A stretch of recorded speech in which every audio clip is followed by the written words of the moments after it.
बिस्मिल्लाहिर्रहमानिर्रहीम। चलते हैं क्वेश्चन नंबर 5 पे, जो एग्जाम्पल नंबर 10 है। यहाँ पे लिखी हुई, if a particle be describing an ellipse about a centre of force in the centre show that the sum of the reciprocates of its angular velocities about the foci is constant. तो वैसे यहाँ पे हमारे पास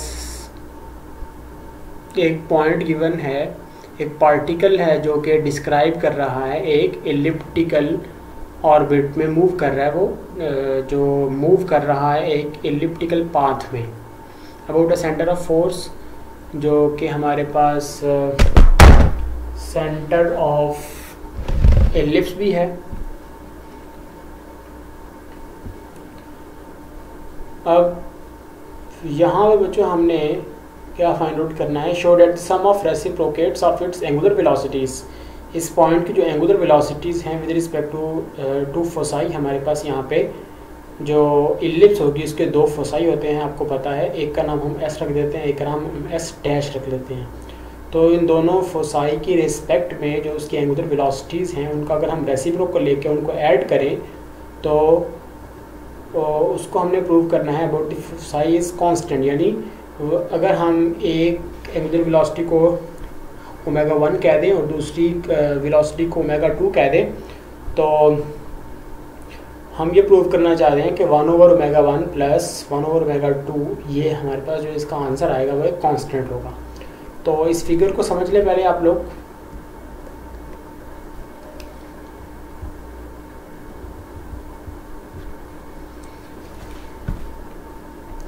यहाँ पे बच्चों हमारे पास वो पार्टिकल है इस वक्त, और ये बात आपको पता होनी चाहिए कि अगर कोई पार्टिकल एक कर्व पाथ पे मूव कर रहा हो about a centre of force, तो उसकी जो वेलोसिटी होती है वो अबाउट दी टेंजेंट होती है। तो यहाँ पे हमने एक टेंजेंट लाइन प्लॉट कर दी, तो इसके अलॉन्ग इसकी वेलोसिटी मौजूद है। अगर वो पाथ अगर हमारे पास जो वो पार्टिकल है वो ये वाली मोशन कर रहा होगा तो हमारे पास उसकी जो वेलोसिटी होगी वो इस तरफ होगी।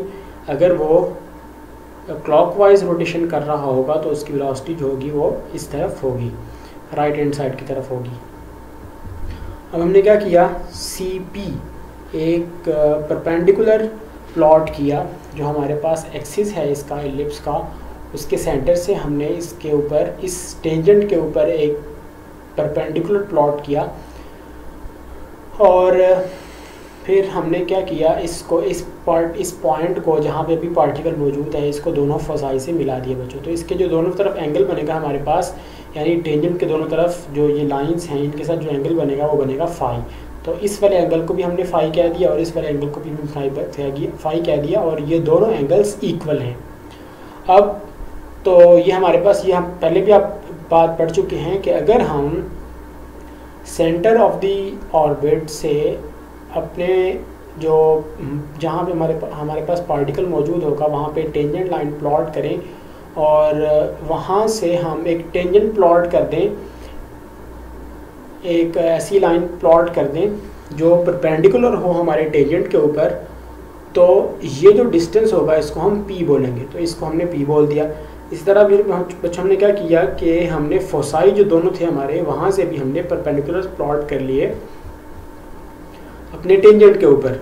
तो इस परपेंडिकुलर को हमने नाम दे दिया P1 का, और इस परपेंडिकुलर को हमने नाम दे दिया P2 का। और ये जो पॉइंट्स हैं इसको Q डैश का नाम देते हैं, इसको Q का नाम देते हैं, इसको S का, इसको S डैश का नाम देते हैं। नाम हम कुछ भी दे सकते हैं।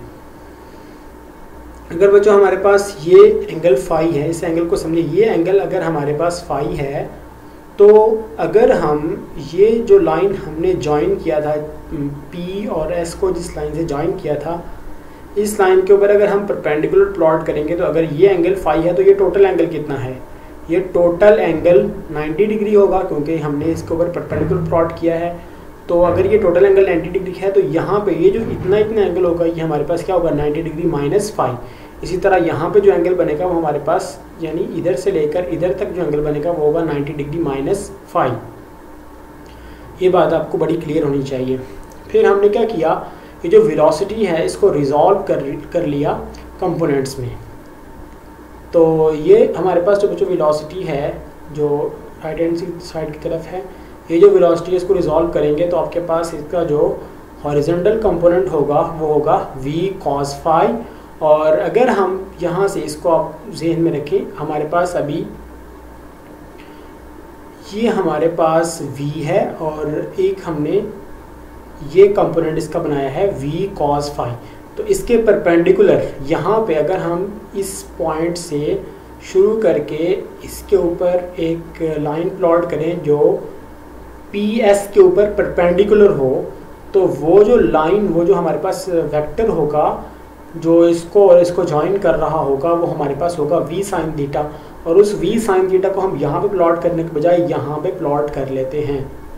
तो और असल में जो हमारे पास बच्चों यहाँ पे जो जिस वेलोसिटी से ये मूव करेगा पार्टिकल, वो v sin phi जो कंपोनेंट होगा उसकी वजह से मोशन होगी असल में। और इसी तरह से जो इस तरफ मोशन होगी वो होगी v sin phi, क्योंकि यहाँ भी एंगल फाई था, उसी की वजह से यहाँ पे मोशन भी होगी।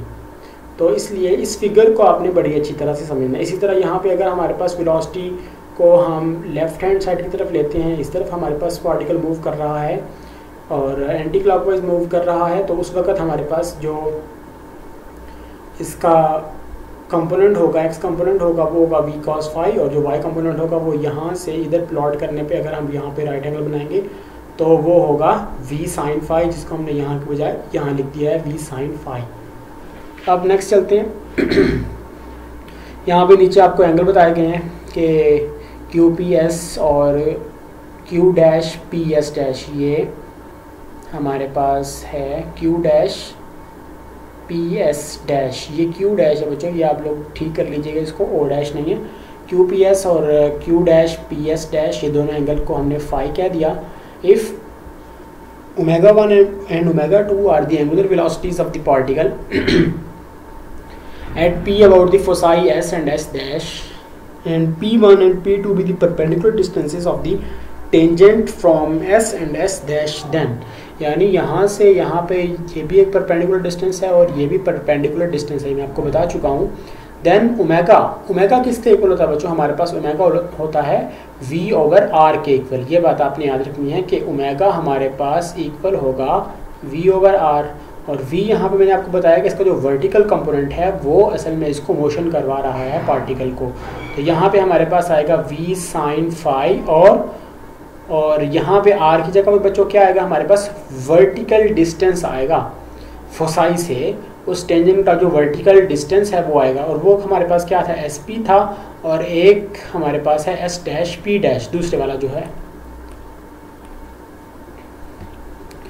ये जो हमारे पास है S डैश, आई थिंक मैं SP बोल गया, ये SP, ये वाला डिस्टेंस है जो हमारे पास वर्टिकल डिस्टेंस नहीं बच्चों। यहाँ पे जो डिस्टेंस हम लेंगे वो लेंगे इस पॉइंट से फोसाई तक का जो डिस्टेंस होगा उसको हम एज ए रेडियस यूज़ करेंगे यहाँ पे, क्योंकि पॉइंट तो यहाँ पे है, तो फोसाई से डिस्टेंस होगा उसको हम एज ए रेडियस यूज़ करेंगे। तो PS और PS डैश इनको हम यूज़ करेंगे एज R। तो हमारे पास क्या आएगा? ω1 is equal to v sin phi over SP and ω2 is equal to v sin phi over S dash P। ये आ गया आपके पास। अब नेक्स्ट चलते हैं, हमने इनका रेसिप्रोकल लेना है और इनको ऐड करना है।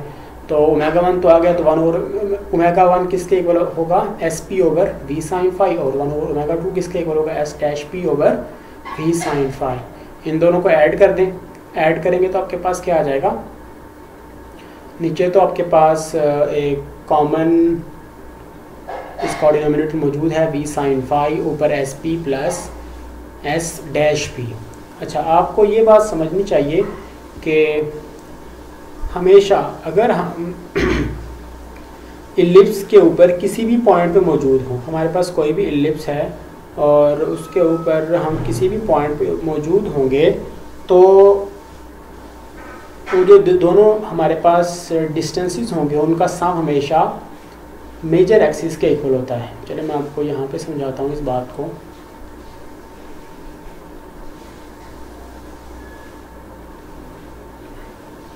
फर्स्ट करें बच्चों, हमारे पास ये एलिप्टिकल पाथ है कोई, और यहाँ पे ये इसका हमारे पास मेजर एक्सिस है और यहाँ पे इसका हमारे पास माइनर एक्सिस है। अब आप यहाँ पे कोई भी पॉइंट ले लें, हम किसी भी पॉइंट की बात कर लें, अगर फ़र्ज़ करो हम इधर इस पॉइंट की बात कर लेते हैं और इसका फोसाई एक यहाँ पे है और एक हम ले लेते हैं फोसाई इसका यहाँ पे। तो बच्चों ये जो डिस्टेंस होगा हमारे पास, ये प्लस ये, यानी ये डिस्टेंस प्लस ये डिस्टेंस, ये हमेशा इलिप्स के अंदर ये डिस्टेंस कांस्टेंट रहता है। फ़र्ज़ करो हम यहाँ पे पॉइंट ले लेते हैं, किसी भी जगह पे आप पॉइंट ले लें, यहाँ पे आप पॉइंट ले लेंगे तो इसको आप पहले वाले फोसाई से ज्वाइन कर दें और फिर दूसरे वाले फोसाई से भी इसको ज्वाइन कर दें, तो ये जो टोटल डिस्टेंस होगा ये वाला और ये वाला प्लस ये वाला प्लस ये वाला, ये हमेशा कांस्टेंट रहेगा। आप किसी भी जगह पे इलिप्स पे किसी भी जगह पे आप पॉइंट ले लें और दोनों फोसाई से उस पॉइंट को ज्वाइन कर दें, तो वो जो डिस्टेंस होगा उन दोनों का सम जो है वो हमेशा आपका जो मेजर एक्सिस है वो क्या होता है, सेमी मेजर एक्सिस आपके पास क्या होगा, ए होता है। और आमतौर पे हम इसको सेमी माइनर एक्सिस को भी लेते हैं। अगर सेमी मेजर एक्सिस ए है तो हमारे पास मेजर एक्सिस जो होगा टोटल हमारे पास कितना होगा बच्चों, वो होगा 2a। तो ये जो डिस्टेंस होता है हमेशा SP प्लस SP डैश, ये हमेशा 2a के इक्वल होगा, यानी जितनी मेजर एक्सिस की लेंथ होगी उतना ये डिस्टेंस हमेशा ही रहता है। इसलिए कहा जाता है कि अगर हमने इलिप्स को प्लॉट करना हो तो हम क्या करेंगे, यहाँ पे आप दो पिंस ले लें, नीडल्स दो अगर हम ले लें और उनको सेम यहाँ सेंटर से सेम डिस्टेंस पे सेम फोकस जो हमारे पास फोसाई होंगे वहाँ पे उन दोनों पिंस को लगा दें और वहाँ से हम एक धागा इन दोनों के साथ बांध दें। अब उस धागे को स्ट्रेच करके अगर हम एक पेंसिल रखें और इस पेंसिल को अगर हम घुमाएंगे तो हमारे पास एक इलिप्स प्लॉट होगी। अब वो धागा तो कम नहीं होगा और वो धागा होगा क्या, इस ये वाला डिस्टेंस प्लस ये वाला डिस्टेंस, क्योंकि इसी से तो ये धागा पूरा बना हुआ है। यहाँ पे और यहाँ पे धागे को हमने फिक्स किया और यहाँ पे पेंसिल रख के स्ट्रेच करके अगर हम इसको बनाएंगे तो हम इलिप्स को प्लॉट कर सकते हैं। आई थिंक आपको ये चीज़ समझ आई होगी। तो बच्चों ये हमारे पास आ गया, तो SP plus S dash P, ये हमारे पास क्या आ जाएगा, P तो हमारे पास सेम है, ये S और S डैश डिफरेंट थे, तो ये हमारे पास इन दोनों का सम आ जाएगा 2a over v sine phi, ये आ गया।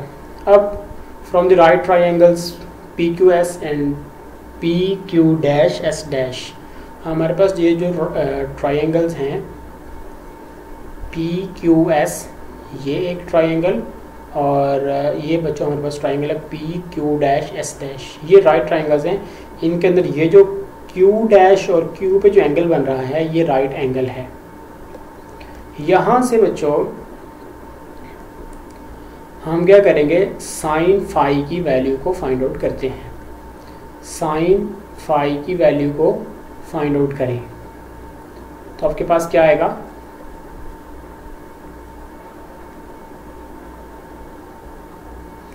अगर हम बच्चों इस वाली ट्रायंगल को देखते हैं तो इसके अंदर हमें पता है कि ये वाला जो एंगल है आपके पास, ये जो एंगल है ये फाई है और ये P1 है। तो एंगल के आपको इस बात का पता होना चाहिए कि राइट एंगल ट्रायंगल के अंदर एंगल के सामने जो साइड होगी वो होता है आपका परपेंडिकुलर, और 90 के सामने, ये 90 डिग्री के एंगल, इसके सामने जो साइड होगी वो होता है हाइपोटेन्यूज। तो इस वक्त परपेंडिकुलर हमारे पास फिर क्या है, जो P1 है और हाइपोटेन्यूज क्या है, SP है। तो ये बात आप क्लियर कर लें यहाँ पे कि परपेंडिकुलर,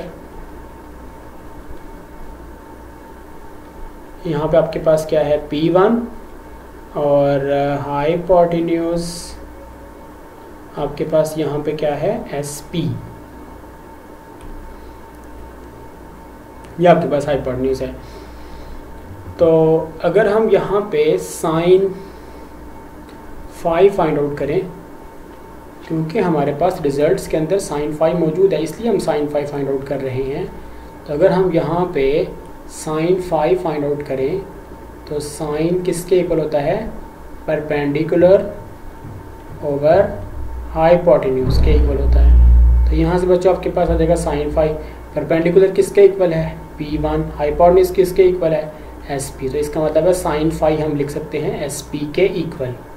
इसी तरह ये जो आपकी दूसरी ट्राइंगल है बच्चों, ये वाली PQ डैश S डैश, इसके अंदर आप देखेंगे तो आपके पास ये 90 का एंगल, तो 90 के सामने ये जो S डैश P है ये आपका हाइपोटेन्यूज है, और ये जो फाई है, फाई के सामने ये परपेंडिकुलर है। तो P2 over S dash P ये भी आपके पास साइन फाई के इक्वल आएगा।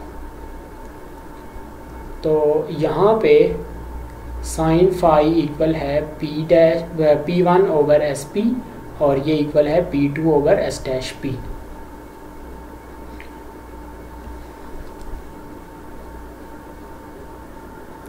तो यहाँ पे इन दोनों की रेशो सेम है, तो इनके सम्स की रेशो भी सेम रहेगी। यानी अगर हम P1 plus P2 over SP plus S dash P करेंगे तो ये रेशो भी सेम रहेगी, इनके इक्वल ही रहेगी। तो हमने इनको ऐड कर दिया।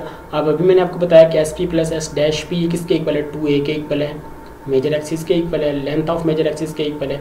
और P1 प्लस P2 ये क्या थे हमारे पास, ये जो हमने परपेंडिकुलर्स प्लॉट किए थे फोसाई से अपने टेंजेंट के ऊपर। तो P1 और P2 इन दोनों का जो सम होगा वो 2P के इक्वल होगा, where 2P is the perpendicular from the centre to the tangent. तो ये 2 से कैंसिल आउट करेंगे तो P ओवर A आ जाएगा। तो यहाँ से साइन फाई की जगह हमने P ओवर A पुट कर दिया इस 1 के अंदर। तो आपके पास क्या आ जाएगा, 1 over omega 1 plus 1 over omega 2 is equal to 2A over V into P over A। तो बच्चों ये A नीचे डिवाइड करा, ऊपर आके मल्टीप्लाई करेगा, 2A इसके VP। और जो हमारे पास एग्जाम्पल 4 थी उसमें हमने प्रूव किया था VP is equal to H, तो VP की जगह हमने H रख दिया। अब ये सारा कुछ हमारे पास कांस्टेंट है, इसके अंदर कोई भी चीज़ वेरिएबल नहीं है, 2A स्क्वायर ओवर H। तो इसका मतलब ये हुआ कि जो हमारे पास सम ऑफ रेसिप्रोकेट्स है एंगुलर वेलोसिटी का 1 over omega 1 plus 1 over omega 2, वो हमारे पास क्या आएगा, कांस्टेंट आएगा। और यही बात हमने इस एग्जाम्पल में प्रूव करनी थी। आई थिंक आप लोगों को ये एग्जाम्पल समझ आ गई होगी। नेक्स्ट लेक्चर में हम बात करते हैं क्वेश्चन नंबर 6 पे।